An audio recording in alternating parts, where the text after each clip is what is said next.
Bienvenue à tous en direct sur Public Sénat. Voici les titres du 22h ce soir. Tout pour rassurer. Le Premier ministre grec s'engage personnellement sur les réformes à mener dans son pays. Lors d'une téléconférence avec le président français Nicolas Sarkozy et la chancelière allemande Angela Merkel, Georges Papandréou promet de mener à son terme le plan de rigueur grec. Alors, a-t-il convaincu ses partenaires et surtout, a-t-il rassuré les marchés? Plus d'éléments dans ce journal. Au lendemain des révélations de soupçons autour de la modification d'un rapport sénatorial sur le Mediator en faveur des laboratoires Servier, Gérard Larcher souhaite que toute la lumière soit faite sur les procédures utilisées. Le président du Sénat apporte son soutien à la sénatrice mise en cause, Marie-Thérèse Hermanche, plutôt connue pour son indépendance d'esprit, dit-il. Et puis demain aura lieu le premier débat entre les 6 candidats aux primaires socialistes et on se souvient qu'en 2006, ces débats organisés sur notre antenne constituaient une première en France. Alors 2006-2011, quelle différence et quelle stratégie pour les candidats? Débat à suivre dans un instant. Bonsoir et merci d'être en notre compagnie ce soir. Et on débute ce journal par le déplacement de Nicolas Sarkozy en Libye demain. Selon plusieurs sources concordantes, le président français se rendra à Tripoli avec le Premier ministre britannique David Cameron. Cette visite a été préparée par l'envoi de quelques 160 policiers français sur place. Elle est confirmée ce soir par le chef du Conseil national de transition libyen, Mustapha Abdel-Jalil. À noter également que Muammar Kadhafi continue de s'exprimer. Le dirigeant libyen déchu a appelé tout à l'heure la communauté internationale à rompre le silence autour de Sirte. Il dénonce un crime commis par l'OTAN. Dans l'actualité, le ciel judiciaire de Dominique de Villepin qui s'est dégagé ce matin avec sa relaxe complète dans l'affaire Clearstream. Même si les allégations de financement occulte de Robert Bourgi planent encore, l'ancien Premier ministre savoure sa relaxe après un long feuilleton judiciaire. Aurélien Romano. Cette affaire a été initiée en 2005-2006, à la veille de l'élection présidentielle de 2007, comme j'aimerais que cela puisse servir de leçon pour la présidentielle de 2012. La veille de l'affaire Clearstream, pas encore tourmentée par les révélations de Robert Bourgi, Dominique de Villepin savoure une accalmie judiciaire et vise 2012. Ennemi déclaré de Nicolas Sarkozy, l'ancien Premier ministre persiste à vouloir lui faire barrage. Tranchant avec le climat de détestation des derniers mois, c'est main tendue à l'UMP ce matin. Mot d'ordre officiel, rassemblement, temporisation et portes grandes ouvertes à l'ancien bras droit de Jacques Chirac. Ma porte a toujours été grande ouverte pour Dominique de Villepin et je pense que notre famille, y compris au sens le plus large, doit être rassemblée et travailler ensemble pour notre pays parce que les problèmes qui sont devant nous sont suffisamment graves et sérieux pour que l'on puisse conjuguer les énergies pour essayer de trouver les meilleures formules possibles pour les Français. Une invitation claire à enterrer l'âge de guerre. Un message qui ne passe pas auprès des villepinistes. Ils ne veulent pas se retrouver marginalisés dans l'hypothèse d'un retour à l'UMP. À République Solidaire, le parti de Dominique de Villepin, l'objectif est clair et sans détour. Il a présenté son projet. On travaille sur un programme encore plus précis pour affiner nos propositions. Nous sommes dans la même logique, dans la même stratégie. Nous participerons au combat de 2012, nous porterons nos idées. Ici, la porte reste fermée, pour l'instant, aux appels de la majorité. Servier a-t-il fait pression pour réécrire le rapport du Sénat sur le Mediator? Des extraits d'écoute téléphoniques suscitent des interrogations sur l'éventuelle intervention du laboratoire dans les conclusions du rapport. Le président du Sénat demande que toute la lumière soit faite sur les procédures. Marie Brémaud. Le laboratoire Servier a-t-il ses entrées au Sénat? La question se pose depuis que le Figaro affirme que Servier aurait fait corriger le rapport du Sénat sur le Mediator. Le quotidien publie des extraits d'écoutes téléphoniques. Au téléphone, Claude Grisselli, professeur de génétique, explique au numéro 2 de chez Servier avoir fait changer pas mal de choses dans le rapport. Il ajoute avoir minimisé la responsabilité du laboratoire. Claude Grisselli sort alors du bureau de Marie-Thérèse Hermange, rapporteur du texte. La sénatrice UMP dément aujourd'hui catégoriquement toute intervention de Servier. On peut demander un avis à quelqu'un et je n'ai pas écrit un rapport sous la dictée. Ce qui est totalement absurde de pouvoir laisser penser cela. Ces écoutes téléphoniques jettent le discrédit sur le travail du Sénat, obligeant son président à intervenir. J'ai demandé au secrétaire général du Sénat, à la lumière de ce qui avait été dit, de bien vérifier que l'ensemble des principes qui doivent, j'allais dire, être appliqués dans ce type de procédure ont été respectés. Car depuis ces révélations, le président de la mission sénatoriale accuse et met en cause l'intégrité de Marie-Thérèse Hermange. François Autain raconte l'attitude très attentionnée de la sénatrice à l'égard du laboratoire durant les 4 mois des travaux parlementaires. Le rapport du Sénat tape fort sur les autorités sanitaires, un peu moins, il est vrai, sur Servier. Elle était très attendue, la visioconférence. Merkel, Sarkozy, Papandréou a pour objectif de calmer le jeu après les déclarations contradictoires et souvent alarmistes au sujet de la Grèce. Le Premier ministre grec a assuré tout à l'heure ses partenaires que les réformes douloureuses seront menées de leur côté. Les dirigeants français et allemands ont affirmé que l'avenir de la Grèce est dans la zone euro. Tous les détails avec Bérangère Dinglas. Paris et Berlin ne lâcheront pas Athènes si la Grèce respecte enfin ses engagements en matière de réduction du déficit. C'est ce qui ressort à l'issue de cette visioconférence à 3 qui a duré une demi-heure. Décidée en urgence hier par les partenaires européens, elle a pour objectif de rassurer les marchés. Les 3 chefs d'État ont réaffirmé leur volonté commune d'appliquer intégralement les décisions du sommet de la zone euro le 21 juillet dernier. Une condition sine qua non pour toucher l'aide européenne. La réussite du plan de redressement de la Grèce confortera la stabilité de la zone euro, a conclu la présidence française dans un communiqué. La faillite de la Grèce ou sa sortie de la zone euro ne sont donc pas pour tout de suite, mais leur spectre continue de peser. La suite du 22h avec tout ce qui vous a échappé dans le reste de l'actualité et notamment cette incroyable séquence au Parlement européen. Je vous laisse découvrir les faits avec Cécile Sixou.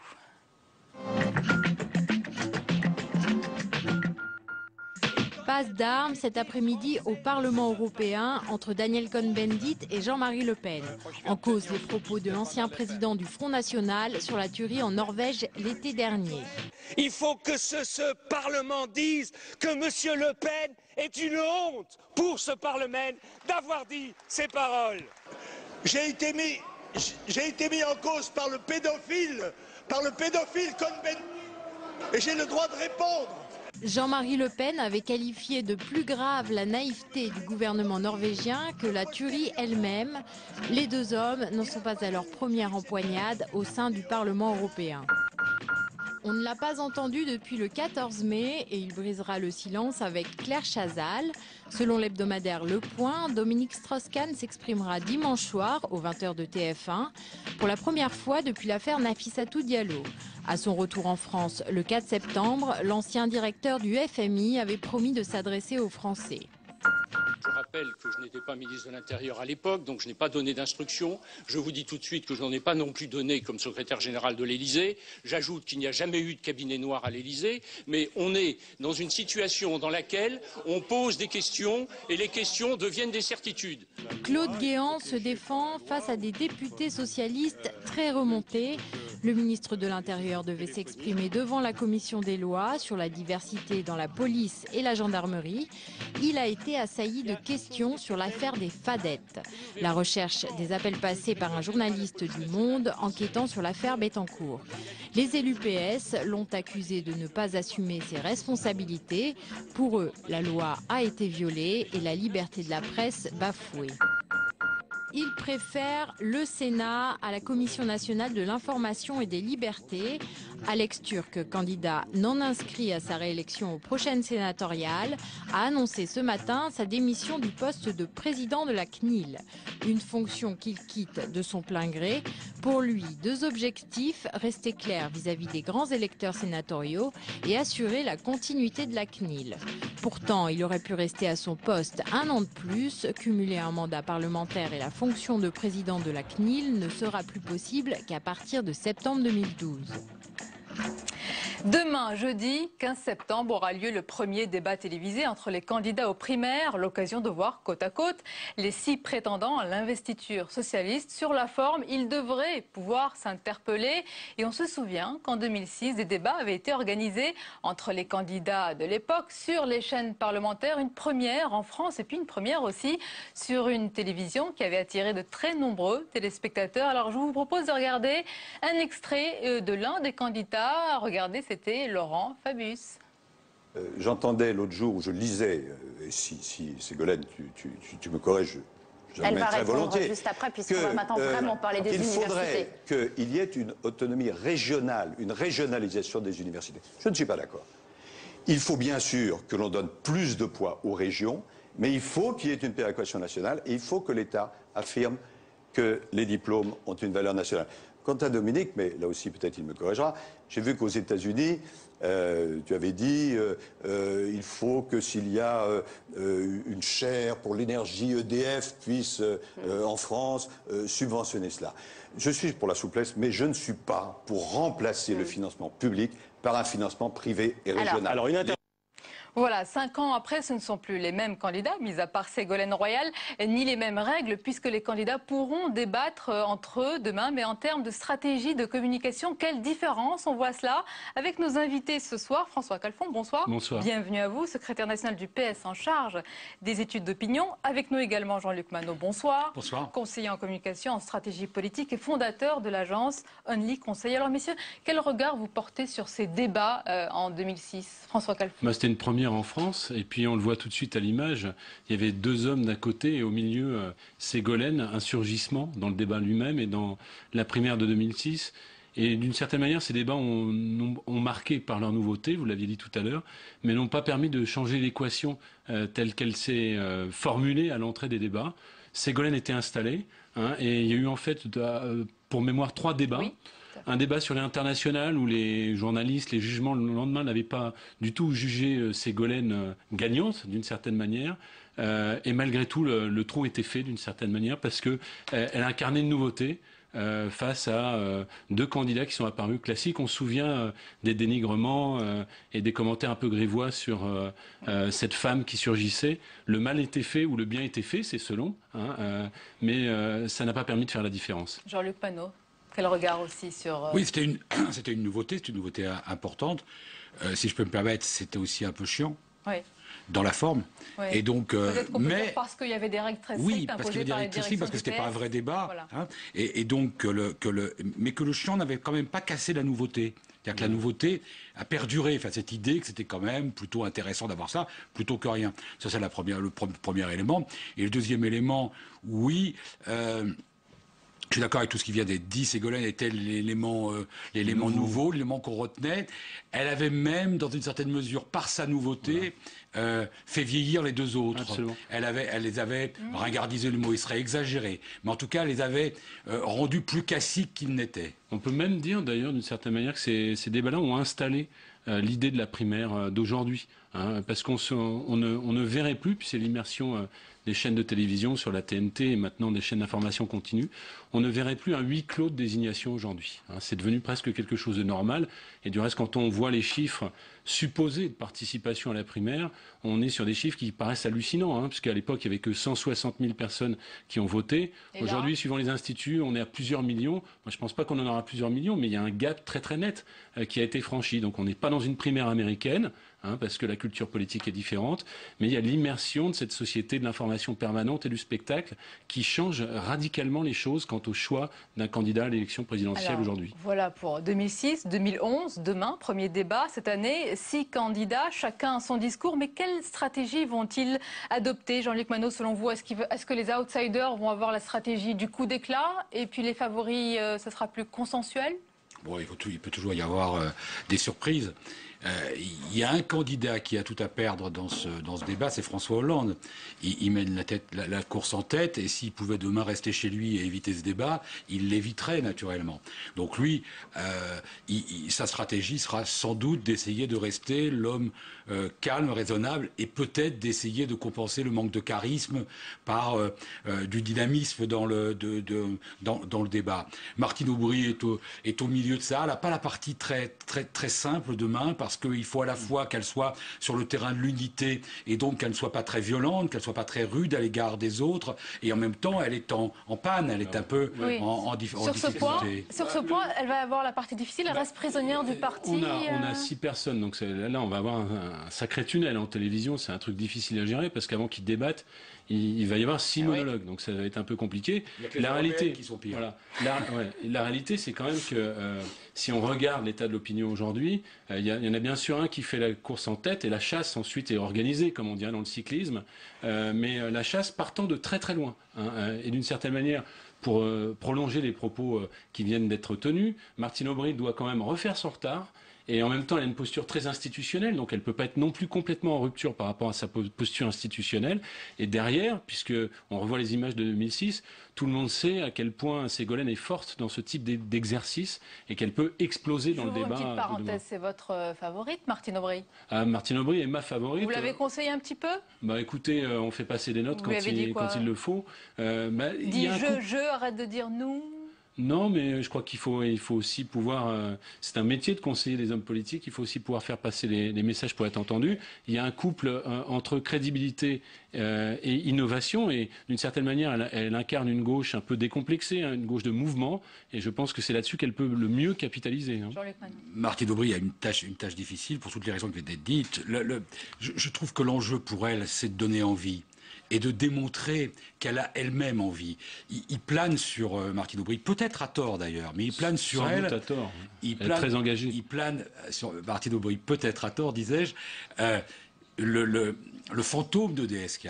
Cette idée qu'elle est une candidate qui est là parce que lui n'est pas venu. Vous me direz qu'on dira peut-être que François Hollande est en situation de gagner parce que l'autre n'est pas là non plus. Oui, donc ça vaut pour les deux. Mais vous nous posiez la question sur les autres candidats. Oui. Un mot. Il y a Ségolène Royal. Ségolène Royal, elle a un truc d'abord dans son attitude générale. Elle considère que tout est permis. Ségolène Royal, elle a toujours pensé. Elle l'a fait dans toutes les élections contre ses adversaires, ses amis. Donc elle peut le faire demain et elle peut faire événement. Et elle doit taper un coup. Elle doit frapper un coup très fort pour réexister, en tout cas se hisser au niveau des 3 premiers. Les 2 autres, ils ont tout à gagner. Quand je dis les 2 autres, je m'explique, Montebourg et Manuel Valls, tout à gagner parce que c'est des vrais débats qui favorisent les challengers. Ils sont au même niveau. Et puis, il y a une espèce de gagnant du loto des primaires, c'est Bailey, parce qu'il va faire son premier 20h30 et peut-être le dernier. Il se dit boudé par les médias. Alors, je vous propose de regarder François Calfon, puisque vous avez parlé du fantôme DSK, mais à l'époque, il était bien là. Un autre extrait, vous allez voir qu'en 2006, le sujet de la dette était déjà très préoccupant. Tous les Français savent aujourd'hui combien notre dette a explosé au cours des dernières années. 8 points de plus pendant que la droite était au pouvoir. Il faut revenir là-dessus. Mais peut-être certains se disent, mais pourquoi est-ce que la gauche s'intéresse tellement à la dette? La gauche, le déficit, ça lui va bien? Non. Plus il y a de dettes, plus il y a d'intérêts à payer. Plus il y a d'intérêts à payer, moins l'État peut intervenir. Pour un libéral, ça n'est pas gênant, il ne veut pas que l'État intervienne. Pour moi, l'État doit intervenir. Et donc, si toutes ces marges de manœuvre sont mangées par les intérêts à verser, ça ne vaut rien. Et en plus, ces intérêts, ils sont versés à qui? À quand même ceux qui sont les plus riches dans la société. Et ils sont financés comment? Par les impôts, la TVA que paye n'importe quel salarié qui est au SMIC et qui va faire ses courses. C'est une formidable machine de redistribution à l'envers. Et donc, il faut être contre la dette. La gauche doit être l'ennemi de la dette. Et donc, moi, je prends l'engagement de faire en sorte qu'en une législature, nous ayons au moins stabilisé le niveau de la dette. François Calfon. Il a la vista quand même, on peut dire, quelques années après. C'est certain que c'est un sujet qui est maintenant à l'agenda. Pour filer un petit peu les chances, les atouts, les faiblesses des uns et des autres, François Hollande a beaucoup développé ce discours de la dette, reprenant d'ailleurs quelque part l'héritage strauss-kahnien, de manière très claire. Le risque pour lui, c'est d'apparaître comme simplement un candidat de gestion. Et on voit bien à quel point, en fin de campagne, il a essayé de rééquilibrer les choses avec cette histoire du recrutement de 70 000 enseignants sur la législature, craignant craignant d'une certaine manière, et c'est l'un des enjeux de cette primaire, qu'il s'agisse d'une primaire où les militants vont venir voter, l'opinion ne vienne pas voter. Donc il y a une sorte de mix entre culture de gestion, très très forte pour François Hollande, mais aussi la capacité et la nécessité d'étonner un tout petit peu pour rassurer l'électorat de gauche en fin de campagne. Alors Jean-Luc Manot, demain, vous pensez que ces primaires vont passionner les Français de gauche, de droite, du centre? Un petit mot d'abord, regardant Dominique Strauss-Kahn, je me disais quel dommage quand même. Il aurait fait un formidable candidat. Mais une fois qu'on a dit ça, oui, je pense qu'il va y avoir l'intérêt. Je sais pas le mesurer, mais oui, c'est une innovation dans la vie politique française. C'est utile. Les partis politiques tels qu'ils sont dans leur mode de désignation sont morts s'ils continuent à désigner en catimini à huis clos. Bah, c'est pas très juste de dire ça parce que quand vous avez le président sortant, en règle générale, il n'y a pas trop de débat. On va partir sur l'UMP. Donc, elles seront regardées. Donc oui, je pense que ce sera un bon chiffre d'audience pour une émission politique. C'est jamais énorme, mais ce sera un bon chiffre. Merci beaucoup, messieurs. Merci. Et puis nous serons présents avec vous pour une édition spéciale à partir de 22h35 pour décortiquer et analyser tout ce qui sera dit durant ces débats. Merci, messieurs. La suite du 22h, autre sujet, autre élection. Et celle-ci aussi, elle est très surveillée à droite comme à gauche. Les élections sénatoriales du 25 septembre prochain interviennent à un moment particulier, quelques mois avant les présidentielles. Alors ces élections ici à la Haute Assemblée seront-elles déterminantes pour 2012? Débat dans un instant, mais d'abord le principe de ces élections avec Saveria Rojek. Les sénateurs sont élus pour 6 ans au suffrage universel indirect. Le corps électoral est composé d'environ 150 000 grands électeurs. Ce sont les députés, les conseillers régionaux, généraux et surtout les 36 000 maires et délégués des conseillers municipaux. Les représentants des communes forment donc 95% de ce corps électoral. Le Sénat est renouvelé pour moitié tous les 3 ans. Cette année, le vote aura lieu le dimanche 25 septembre. Les départements concernés sont ceux qui, par ordre alphabétique, suivent l'Indre-et-Loire jusqu'aux Pyrénées-Orientales, ainsi que l'Île-de-France et en Outre-mer, la Guadeloupe, la Martinique, la Réunion, Mayotte, la Nouvelle-Calédonie et Saint-Pierre-et-Miquelon. Près de la moitié des 343 sénateurs sont renouvelables, soit 170 sièges, 112 au scrutin proportionnel et 58 au scrutin majoritaire à 2 tours. La proportionnelle concerne les départements où sont élus 4 sénateurs et plus. Le scrutin majoritaire à 2 tours concerne les départements où sont élus entre 1 et 3 sénateurs. Par ailleurs, 6 des 12 sénateurs représentant les Français établis hors de France sont renouvelables cette année. Les élections sénatoriales seront-elles déterminantes pour 2012? On en parle ce soir avec nos invités. Catherine Dumas, bonsoir. Bienvenue à vous, sénatrice UMP de Paris. Avec nous également Martial Bourquin, bonsoir. Sénateur socialiste du Doubs. Yves Pozzo di Borgo, sénateur Union centriste de Paris, bonsoir. Bienvenue à vous. Et Françoise Carriès, bonsoir. Journaliste à la Dépêche du Midi et co-auteur de ce livre, La bataille du Sénat, aux éditions Robert Laffont. Alors, Françoise Carriès, première question, est-ce qu'elles seront réellement déterminantes, ces élections, pour 2012? Déterminante pour la présidentielle. C'est un enjeu pour les présidentielles? Je pense, parce que si d'aventure, je ne m'avance pas, le Sénat passait à gauche, je pense que ce serait vécu comme un séisme dans l'opinion, parce qu'il est vécu comme étant une des maisons de la droite, et vraiment à droite. Donc je pense que ce serait gênant. Justement, Martial Bourquin, si la gauche progresse, et a fortiori si le Sénat bascule à gauche, de nombreux sénateurs de gauche qui sont venus ici sur le plateau du 22h nous ont dit bien que le Sénat bloquera toute initiative du président. Est-ce que vous envisagez comme ça votre rôle si le Sénat bascule à gauche? Je crois qu'il faut l'envisager déjà beaucoup plus constructivement que ça. C'est-à-dire, il y a des grands projets de loi, notamment la réforme territoriale. Il y a la question de la RGPP, la question de l'aménagement du territoire. Ces grandes questions qui aujourd'hui posent beaucoup de problèmes aux élus ruraux, comme urbains, où on voit progressivement les services publics partir de la campagne, partir des quartiers populaires. Toutes ces questions-là préoccupent au premier chef les élus. Et l'idée du Sénat, c'est simple. C'est bien représenter les élus. La seconde chose, nous représentons aussi l'ensemble des citoyens. Et sur des grandes réformes, j'ai vécu, mais vraiment très longuement, la question des retraites. Il faudra mieux représenter la nation qu'elle n'est représentée. Catherine Dumas, vous ne représentez pas suffisamment, c'est bien, la nation en droite? Quand même aussi, en tout cas on essaye.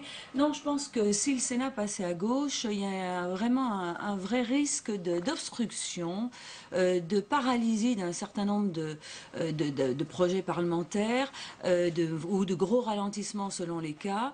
Et ça serait vraiment gênant parce que le Sénat, qu'est-ce que c'est? C'est la deuxième chambre. Le Sénat, c'est ce qui fait la stabilité, je dirais, dans notre démocratie. C'est une sorte de balancier stabilisateur, le Sénat. C'est la diversité de la France. Il faut qu'il soit figé, il faut que ce soit figé dans le monde. Mais le Sénat n'est pas à droite aujourd'hui. Le Sénat représente la diversité, les collectivités locales. Et j'ai très peur qu'en effet, s'il allait à gauche, il serait vraiment à gauche et qu'on tomberait dans le partisan. Monsieur Pozzo-di-Borgo, l'avis du centriste que vous êtes? Moi, je ne raisonnerai pas sur 2012, parce que d'abord, nous sommes élus pour 6 ans. Enfin, si nous sommes réélus, hein. Enfin, vous êtes élus. Avec Catherine, nous sommes candidats à Paris. C'est vrai que nous sommes élus pour 6 ans. Et moi, je raisonne sur les 6 ans. Il y a évidemment les échéances importantes de 2012, mais je crois que le problème important que rencontre la France à l'heure actuelle, l'Europe et également le monde, c'est cette crise financière qui est terrible, qui déstabilise l'ensemble des économies européennes, et que donc ça veut dire que du côté des parlements, que ce soit le Parlement français, des parlements européens, de la part des parlementaires, des parlementaires de l'Assemblée nationale comme des sénateurs, il va falloir accompagner l'exécutif pour justement accompagner les choix qu'on va faire, qui ne vont pas être des choix faciles. Et moi, je dis, je remercie mon collègue au cas où de Monsieur dire Marchal-Bourquin, il ouvre grand les yeux. Oui, non, mais je dis, ça va être ça le problème essentiel. Si vous voulez. D'alternance. Pas dire, j'ai pas dit ça. Non, j'allais dire si vous m'avez laissé. Monsieur Marquin. L'arbitre ce soir, c'est la journaliste Françoise Carrière. Non, j'ai pas dit ça, Marquin. J'ai pas dit ça. Tu me diras après. Écoutez, quand même, ce que j'entends est assez effarant. Depuis 1958. Quasiment majorité à gauche dans l'ensemble des villes, qu'ils soient de 1500, qu'ils soient de 30 000, qu'ils soient de 100 000, les conseils régionaux, les conseils généraux, et le Sénat ne devrait pas changer. Le seul endroit, avec les pouvoirs qu'il a, je vous signale quand même que le Sénat, c'est la seule institution qui n'a jamais changé. Interdit l'alternance. Je vous rappelle, mon cher collègue, que de 58 à 69, le Sénat était plutôt dans l'opposition. Alors là, je suis désolé, c'est pas... Dans l'opposition. Dans l'opposition. Ah non. Pas vraiment. Oui, enfin, il était dans l'opposition. Est-ce que vraiment il y a un risque ou une chance que le Sénat bascule à gauche, ou est-ce que la droite, la majorité, joue à se faire peur et peut-être à rassembler, à resserrer les rangs pour que ça ne se passe pas ainsi? Oh, moi je ne me lancerai pas dans les pronostics, c'est toujours dangereux. Pourtant, dans votre livre, il n'y a que cela. Oui, mais je pense que tout sera très juste d'un côté comme de l'autre et qu'il y a une possibilité, certainement, de basculement. Je voudrais quand même rappeler quelque chose qui est fondamental. Vous avez raison, il y a une progression de la gauche, notamment aux élections locales, quand personne ne conteste. Simplement, il faut quand même savoir que dans les grands électeurs pour le Sénat, près de la moitié, entre 40 et 50%, sont sans étiquette. Et que c'est le bon sens français et comme le dit mon collègue Pozzo, je crois qu'ils accompagnent ce chantier qu'a mis en place et sur lequel travaille le président de la République, et que quelque part, ces Français ont envie que ça continue. Mais quel chantier, madame? Le chantier de rénovation de la France dans un contexte économique terrible. Les chantiers des retraites, le chantier des services publics, c'est une catastrophe. Je le dis. De la sécurité, c'est une catastrophe. Qu'est-ce que vous disent les élus sur le terrain? Je pense que les maires des petites communes, quelle remontée d'informations avez-vous? Ce soir, on ne se mettra pas d'accord. On se mettra pas d'accord ce soir, évidemment. Simplement, celles et ceux qui nous écoutent, les grands électeurs, vont devoir faire un choix. Et ce choix, il sera guidé par quoi? Est-ce que j'ai encore une poste dans mon village, dans mon quartier sensible? Où est la direction départementale de l'équipement, le gars de la DDA qui était là, qui leur donnait un gros coup de main? Est-ce que j'aurai encore un médecin demain? Est-ce que, comment sur des grandes questions que sont la fiscalité locale, la future réforme territoriale, on dit qu'on va faire disparaître quasiment le conseiller général. ils vont prendre position sur ces questions-là. Et puis aussi, ce sont des citoyens comme les autres. Sur les questions des retraites. La situation internationale également. Aujourd'hui, je peux vous dire que nous rencontrons énormément de grands électeurs, puisque c'est la période particulièrement. Et franchement, aujourd'hui, c'est vrai, je pense que vraiment tous les Français sont aujourd'hui un peu omnubilés par cette situation qui est terrible et ont de grosses craintes. Et qu'est-ce qu'il y a en face? On a un président de la République qui a pris les choses à bras-le-corps et qui est en train d'essayer de trouver des solutions. Françoise Carrière, il y a aussi un élément important parce qu'on a l'impression, et peut-être c'est pas une impression, peut-être que vous le ressentez, que le climat s'est un petit peu crispé quand même ici à la Haute Assemblée. Il y a cette récente prise de bec entre le patron des sénateurs PS et le président du Sénat sur l'utilisation de la réserve parlementaire au profit, dit-il, de candidats UMP. Françoise Carrière, c'est le signe qu'il y a beaucoup de fébrilité? Oui, énormément. Je pense que c'est normal. On est dans la dernière phase et que tout le monde est très tendu. Mais je voudrais faire remarquer que depuis 2001, élection après élection, apparemment les grands électeurs changent et se mobilisent, font rentrer des gens du centre et de gauche. Et que la droite, élection après élection, perd des sénateurs. Bien sûr, les élections locales se traduisent au Sénat, c'est forcé. Mais en revanche, avec quand même le fait que beaucoup sont sans étiquette, ce qui fait que ça ne se traduit pas aussi directement que vous le dites. Ça veut dire peut-être aussi qu'il y a un changement de la nature des maires qui viennent de d'autres milieux moins Martial Bourquin. Cette percée de la gauche, mais y compris de sans étiquette, est indéniable. Mais d'ailleurs, vous comptez gagner combien de sièges? Parce qu'en 2008, 21, vous avez bien un chiffre en tête. Je ne veux pas jouer à Mme Soleil. Simplement, sur ce que vous avez dit. Pourtant, vous anticipez souvent. Ce qui est très important, ce que vous avez dit. Quand même, quand un président du Sénat, qui devrait être un arbitre, parce que le Sénat, ce n'est pas l'Assemblée nationale, il a le recul. Normalement, sur des grands dossiers, il doit y avoir les sages qui prennent position.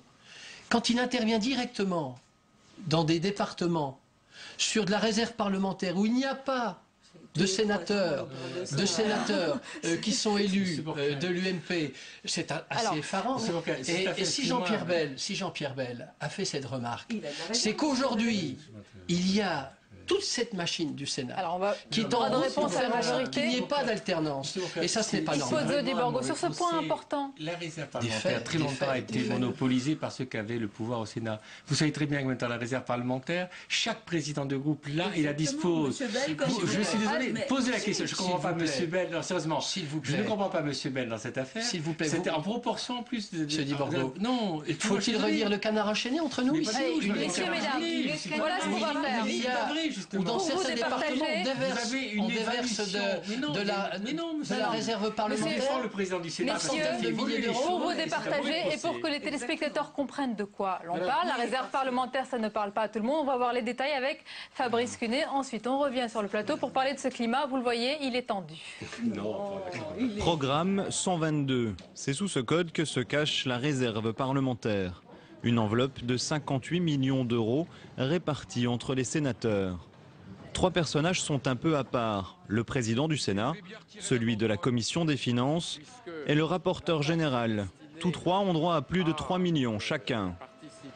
Au final, tous les sénateurs ne l'aperçoivent pas, mais en moyenne, cela représente 130 000 euros que chaque élu doit utiliser pour soutenir des projets d'équipement, comme des crèches ou des centres de loisirs par exemple. Si le choix est à la discrétion de l'élu, le tout serait très encadré. Ça ne peut que répondre aux lois et aux textes réglementaires qui encadrent le travail budgétaire. Il n'est pas question d'imaginer que ceci irait dans je ne sais quel trou noir budgétaire. Tout cela est parfaitement codifié et fait l'objet d'ailleurs de contrôle de la Cour des comptes. Problème, il est souvent difficile de connaître précisément comment est répartie la somme par les sénateurs faute d'une réelle transparence. Et les critiques pleuvent, clientélisme, utilisation à des fins électoralistes. Normalement, elle est transparente, elle devrait l'être. Et elle a été détournée de son but par la pratique de nombreuses années. Donc moi, j'incrimine pas tel ou tel, c'est pas le sujet. Mais où on revient à son objectif initial, où on se pose la question collectivement de maintenir ce qui est une tradition républicaine. La suppression de cette réserve parlementaire est un débat récurrent. Et les récentes attaques de Jean-Pierre Bel sur l'utilisation des fonds accordés au président du Sénat Gérard Larcher l'a peut-être relancé.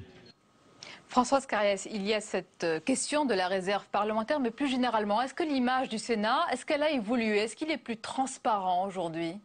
Je pense que le Sénat est un peu devenu plus intéressant pour la population, mais ça reste encore une maison dont on ignore le fonctionnement. La faute à qui? Aux journalistes qui n'en parlent pas assez ou aux parlementaires qui doivent plus communiquer?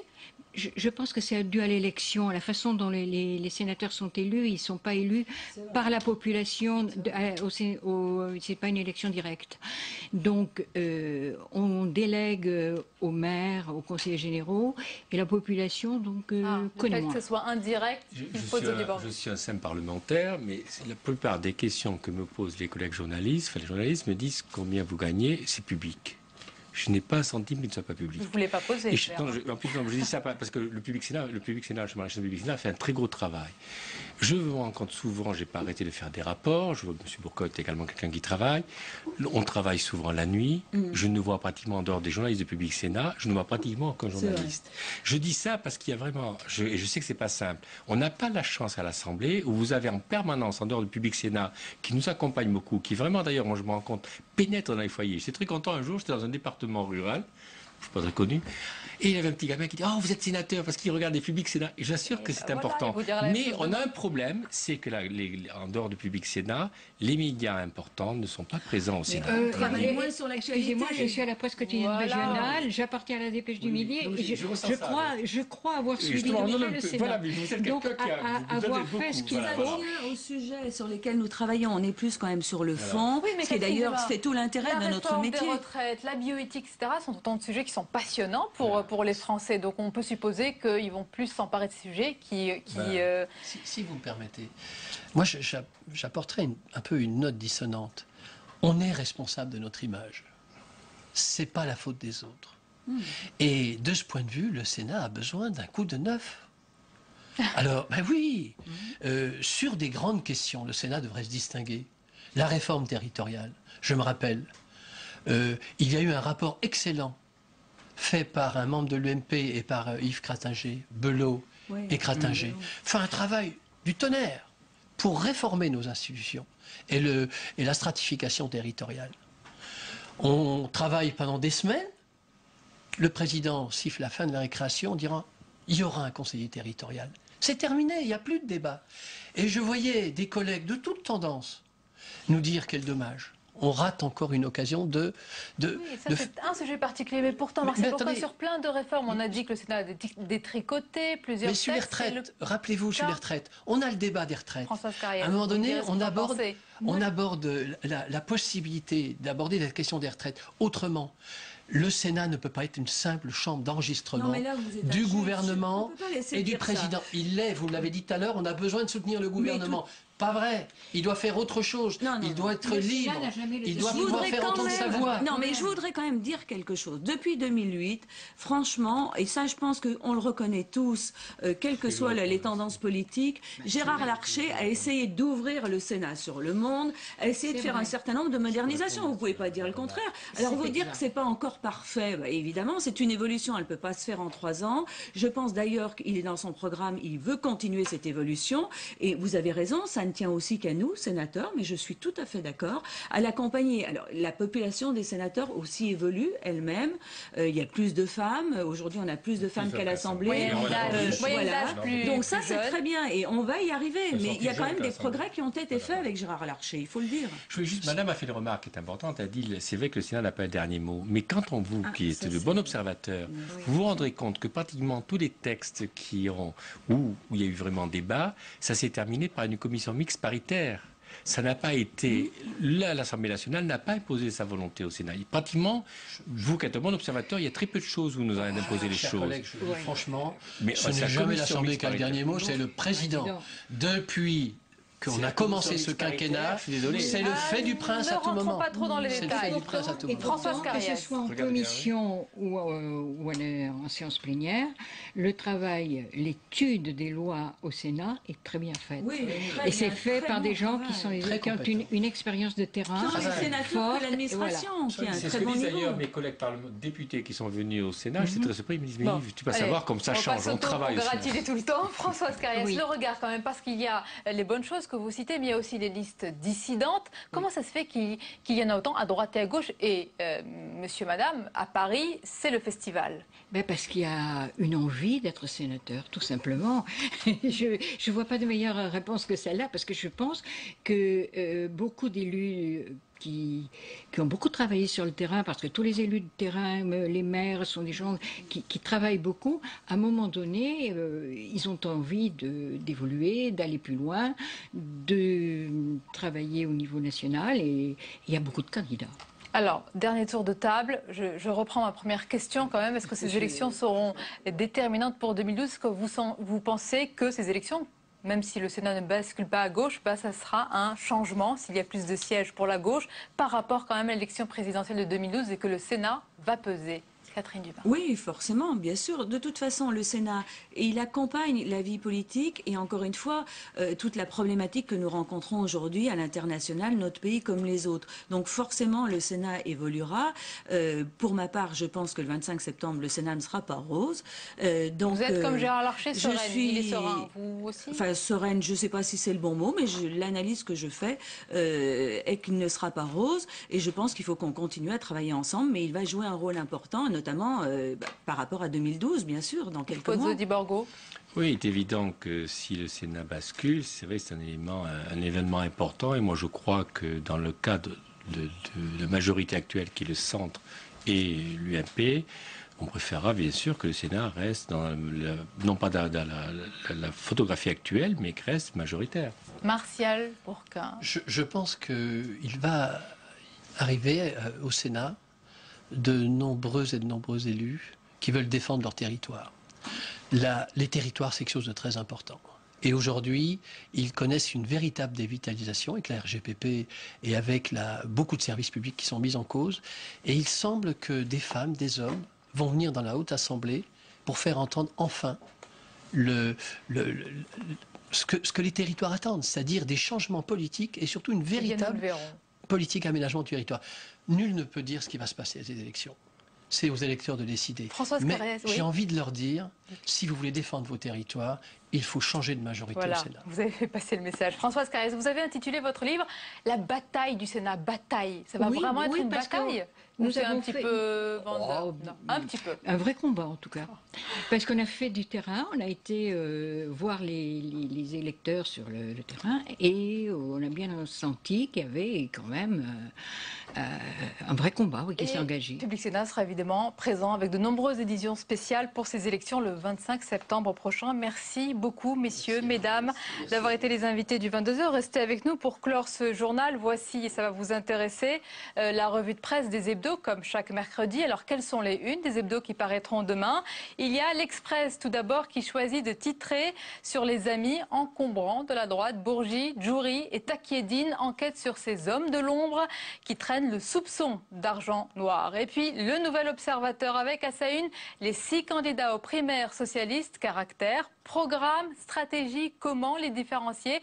Dossier très fourni et très complet intitulé « Si j'étais président ». Ou présidente. Et enfin, Le Point qui met en avant le scandale des élites banquiers, politiques, économistes, comment ces élites se trompent et comment elles nous trompent. Voilà pour vos unes donc des hebdos à paraître demain. C'est la fin de ce journal. Je vous remercie de l'avoir suivi. Je vous en rappelle l'une des principales informations avec le déplacement de Nicolas Sarkozy demain en Libye. Le président français se rendra donc à Tripoli avec le Premier ministre britannique David Cameron. C'est la fin de ce journal, mais restez avec nous sur Public Sénat. Tout de suite, votre émission Déshabillons-les, présentée par Hélène Risser. Je vous souhaite une excellente soirée et à demain.